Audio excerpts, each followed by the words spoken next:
obviously invited, so call me back. Okay, I love you. Bye.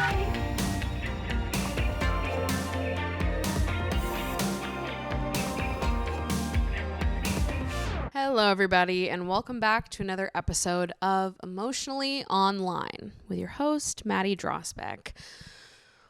Today is going to be a more serious episode. We've got a lot of serious things to talk about today. Obviously, there is a lot going on in the world right now that I'm sure all of us are familiar with at this point, and that is going to be the focus of today's episode.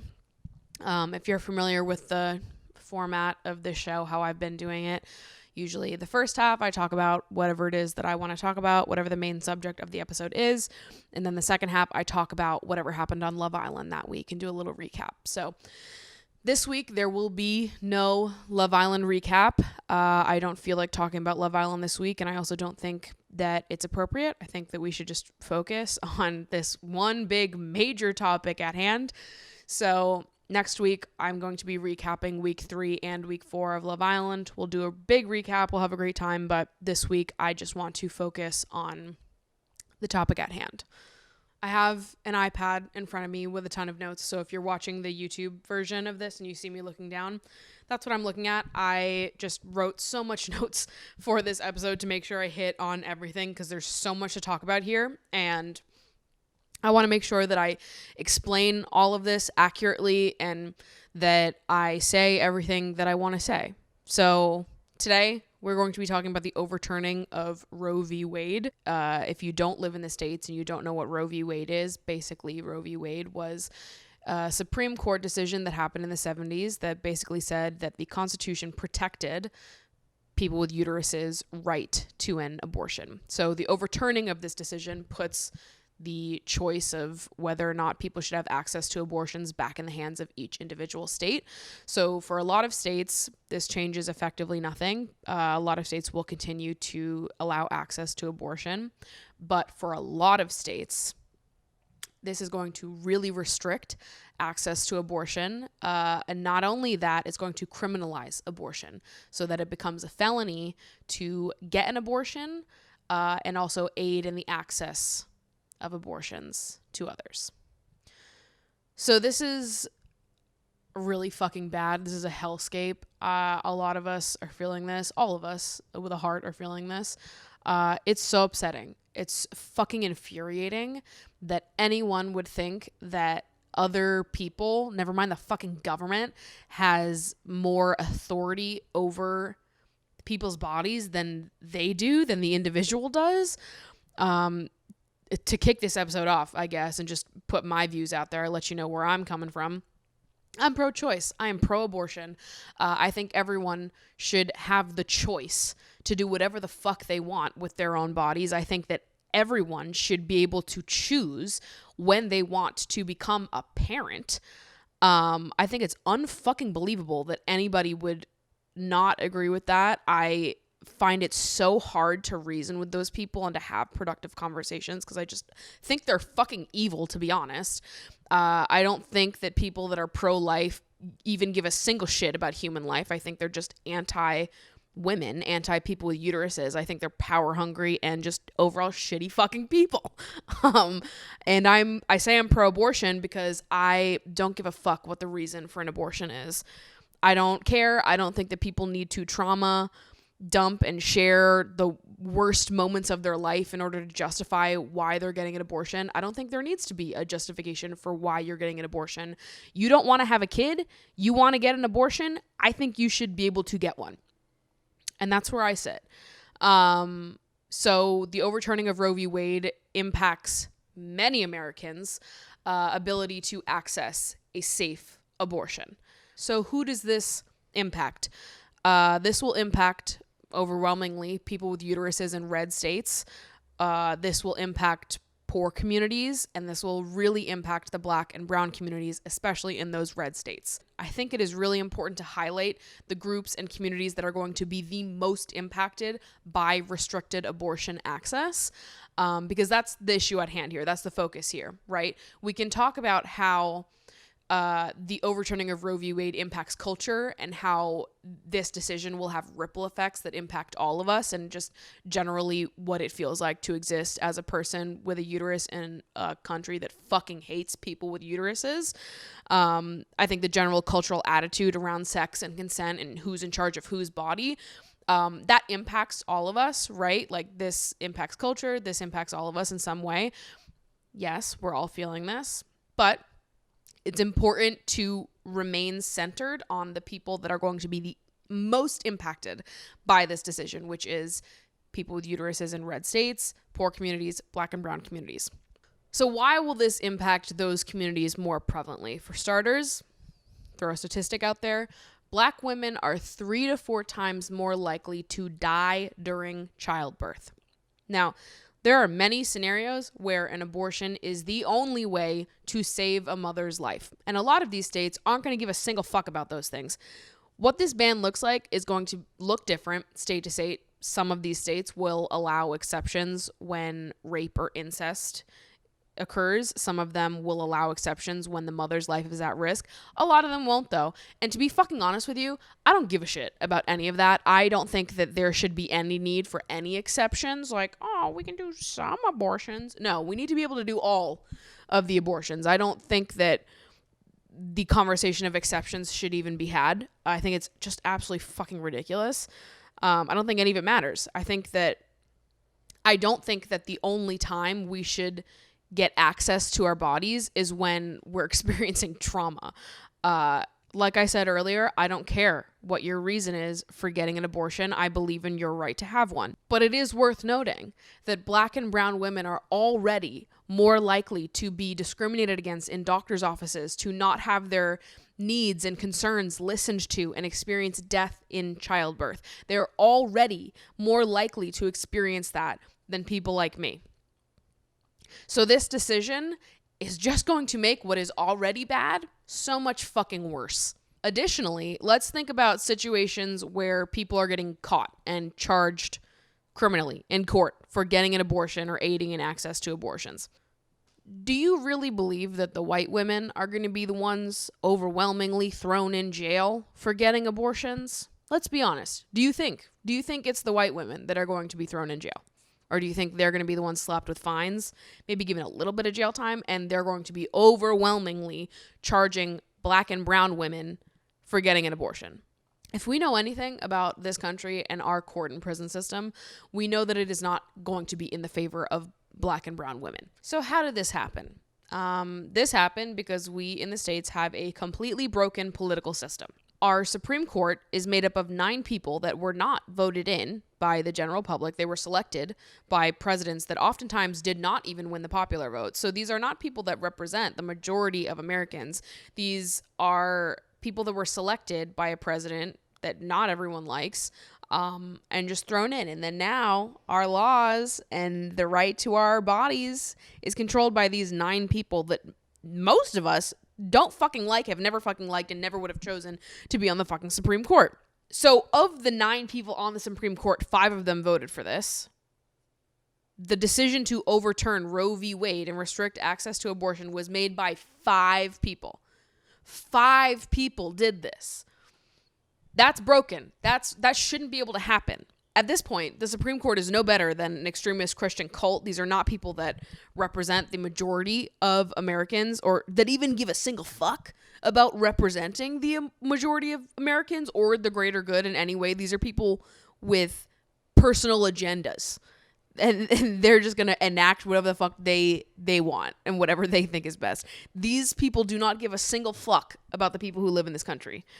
And none of these people give a single shit about children the way that they say they do. I think it's fucking comical to position being anti-abortion as being pro-life. Pro whose life? You don't give a fuck about kids. If you did, we'd have more support for universal health care. We'd have more support for women pre and post birth. We'd have a foster care system that wasn't just a complete fucking black hole for kids to be mistreated and forgotten. I don't know where the fuck these people get off saying that they give a shit about kids. You don't give a single fuck about kids. You care about having control, asserting your own beliefs over other people, and being fucking anti-women. It's totally transparent. I don't even understand how people convince themselves that they give a fuck about human life. You give a fuck about human life and you're going to force someone to give birth when they don't want to, raise a child when they don't want to. Whose life do you care about? Yeah, none of these people give a shit about children. They're not pro-life. They're just anti-choice. They're anti-abortion. They're anti-anyone with a uterus. And overwhelmingly, they're fucking extremist Christians that think that they deserve to assert their own beliefs over everyone else. They've got this weird fucking entitlement. Now, the Democrats had an opportunity under Obama to codify Roe v. Wade into law, and they didn't. They had the ability to protect the right to an abortion so that we wouldn't be in the position that we are now, but they didn't. Now, why would they do that? Why wouldn't they codify it while they had the chance? Because these people are not on our side. Democrats need abortion rights and this conversation to be at the forefront in order to get people to vote for them.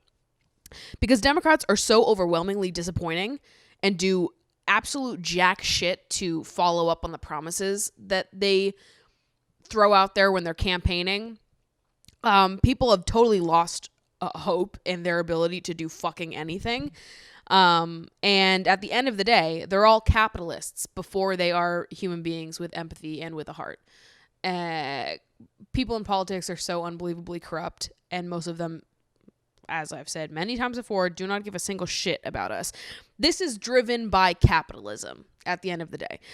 They want women to give birth to children that end up in a broken foster care system, that fuel the amount of poverty in this country so that they can get free and low-cost labor from people that are desperate for anything.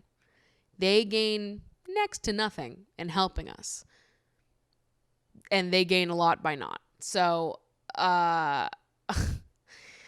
there's a lot of this that is like so deeply fucked up and disturbing. Our politicians that claim to be on our side and to want to help us just fucking aren't, because they care more about money. And they care more about making sure that they stay in office. They care more about their own political agendas rather than actually giving a shit about the people that put them in office in the first place. So that's a little bit of an intro, I guess, to what is going on, how this happened, who this impacted. So let me share a little bit about how I've been feeling about all of this. I've just been feeling really fucking sad and hopeless. I think at the beginning of the pandemic, I felt this way a lot, just like realizing the sheer amount of people that have lost their humanity completely, and the sheer amount of people that really only care about themselves and only care about what happens in their own circle of life. They don't have empathy for people beyond their own experience. They don't give a fuck about what's going on in the world if it doesn't directly impact them. I've been like continuously shocked by how little people care about others, as I think a lot of us have been over the course of the pandemic. This won't impact wealthy white women in liberal states, but does that mean that we just shouldn't give a shit? I've seen, I grew up in Massachusetts. I live in New York now. Both of those are blue states. This won't impact really anyone that I grew up with or know now. And I've seen on Facebook people being like, well, why are you guys even mad about this? It's not going to impact us. You're just playing into the rage. You're just whatever the fuck else they say. I can't even read it because it's such a brain dead take. And it just shocks me how there are people that are literally unable to give a fuck if it doesn't impact them personally. I don't understand how people could be like, yeah, well, it's not going to impact me in Massachusetts. It's not going to impact me in New York. So like, who gives a shit? And just say woohoo and forget about the millions of people with uteruses in red states, in southern states, that are going to be so aggressively impacted by this. I don't understand how people don't feel empathy for that and want to change that and want to do what they can. I don't understand the reaction of like being like, wow, doesn't impact me, doesn't impact anyone I know, so not my problem. And just move on with your day-to-day life. I don't understand that. I don't relate to that at all.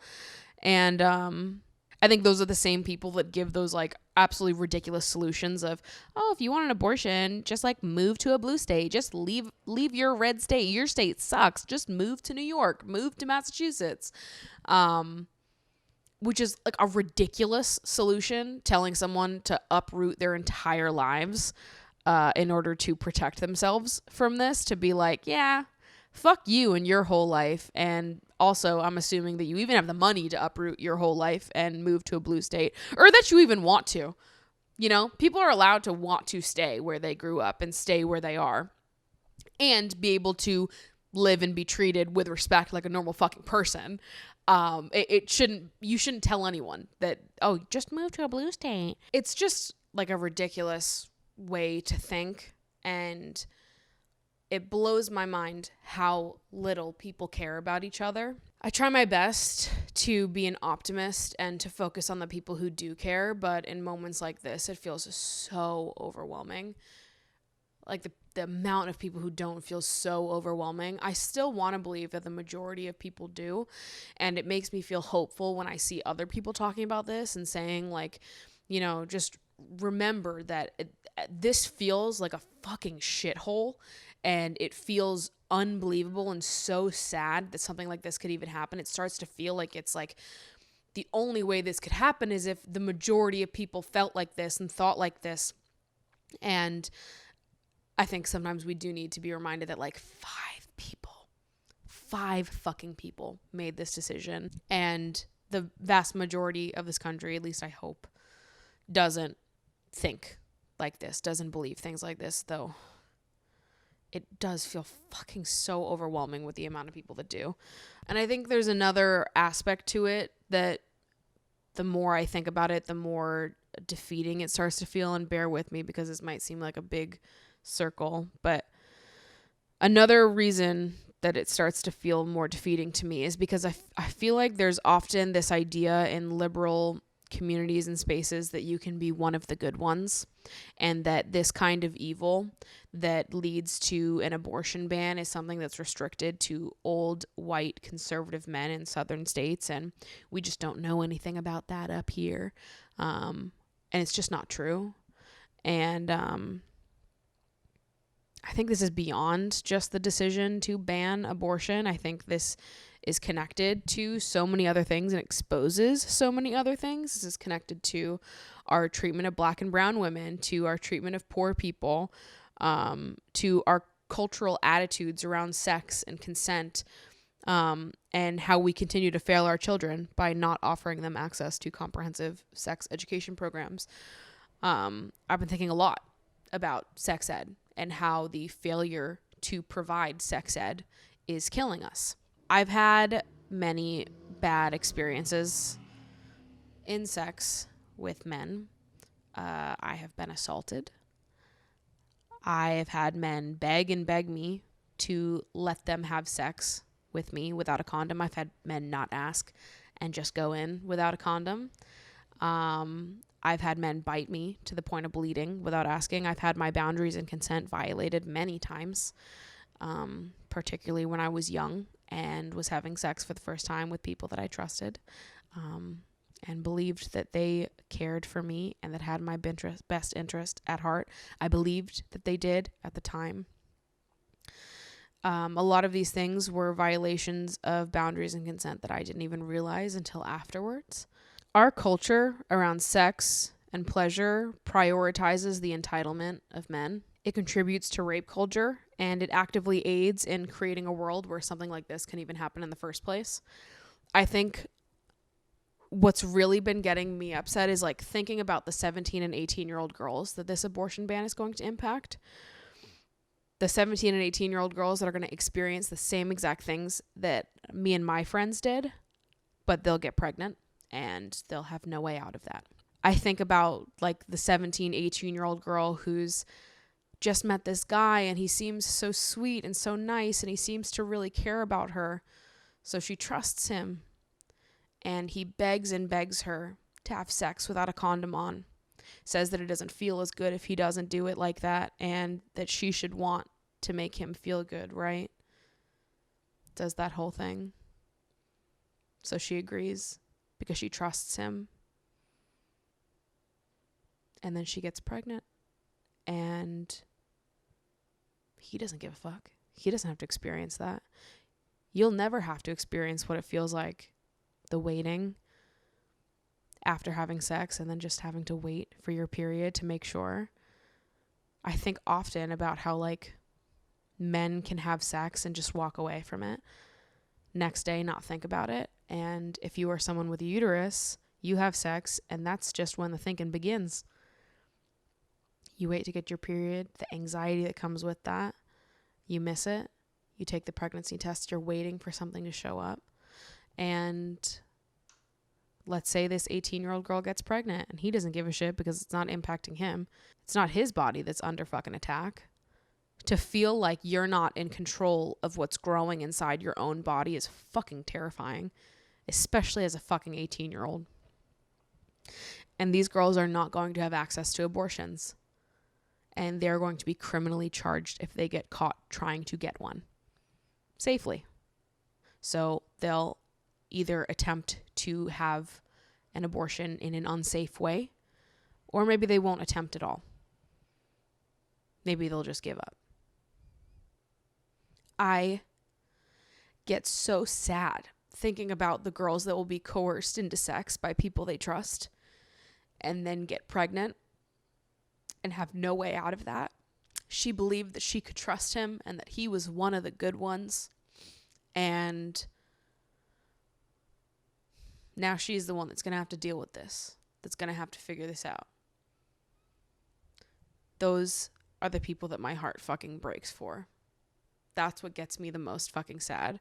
And how aggressively we have failed them. How aggressively our lack of sex education has failed all of us. Our encouragement and enabling of young boys and their entitlement to our bodies, our punishment for people with uteruses and having the fucking gall, the audacity to dare to choose what they want to do with their own bodies. And then you start hearing people say things like, well, if you don't want to get pregnant, just don't have sex. Because these people can't even begin to fathom a world where women have sex for pleasure. Sex couldn't possibly be for pleasure as a woman. A woman is just a vessel. You're just a body. You're a fucking whole. A woman is property to them. You're not allowed to enjoy sex or choose sex. To them, sex is and always will be about what women can do for them. We're not seen as real, respectable people. And there's just so many aspects of this that feel so fucking heartbreaking. And I bring up how people in liberal states will try to distance themselves from this by saying, but I'm one of the good ones. And I think it's important that we bring something like that up because it doesn't matter what state you're in. There are plenty of people across the political spectrum that contribute to rape culture, that contribute to a culture that allowed this to happen in the first place, a culture that so aggressively prioritizes everyone else's opinion on a woman's body besides the woman herself. And so it makes me feel just even more hopeless about it all because it just feels like it's scary. Who the fuck do you trust? Even the people that are on your side and that share the same opinion when it comes to, you know, they believe you should have access to an abortion, but they're still going to completely fucking violate your boundaries and consent. So are they really one of the good ones?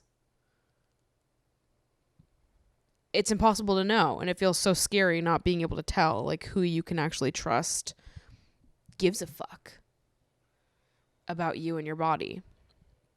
And I talked in my recent video about why the culture around casual sex really bothers me. And I think all of this just adds into why the culture around casual sex and hookup culture bothers me. I think at this point it's flat out irresponsible to encourage anyone to engage in casual sex.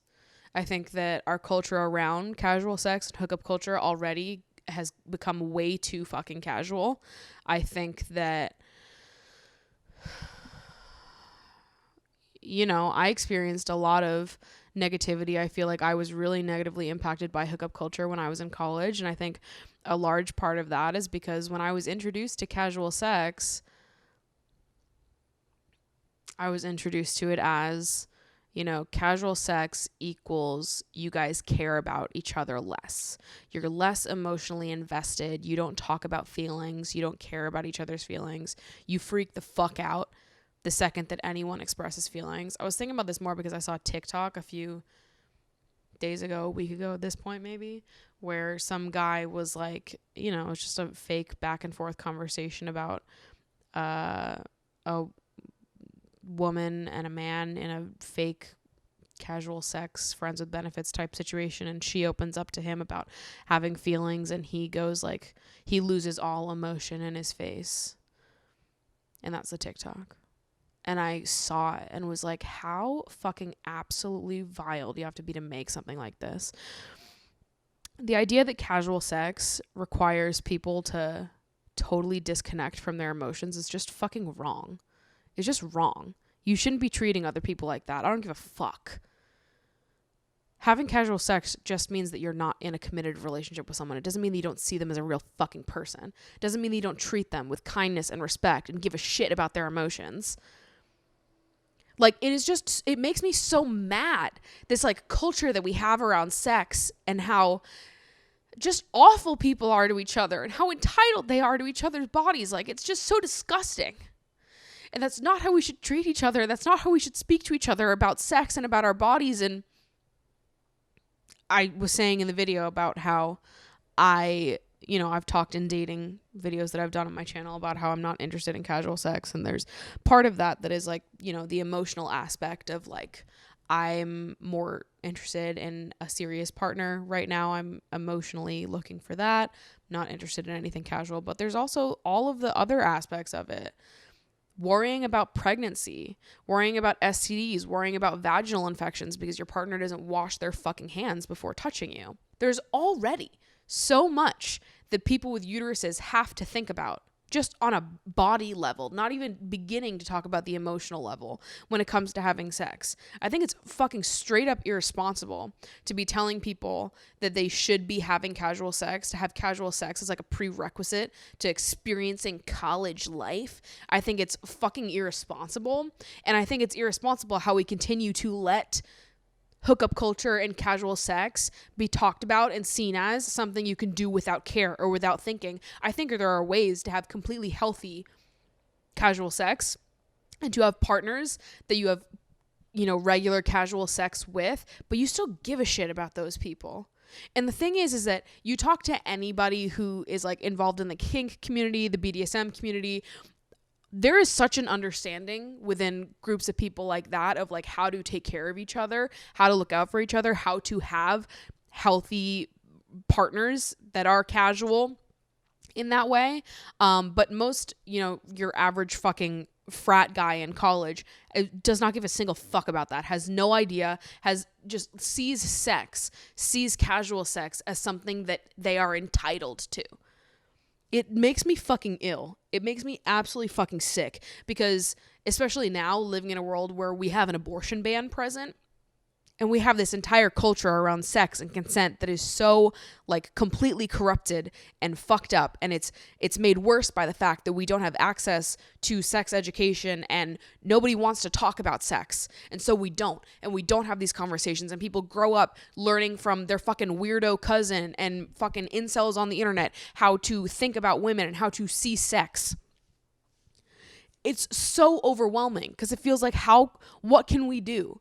What can we do to stop this? There's so many layers to this. And I was saying to my best friend, I was like, you know, I always think to myself, like, what is it that I can do? What is it that I can contribute with my skill set?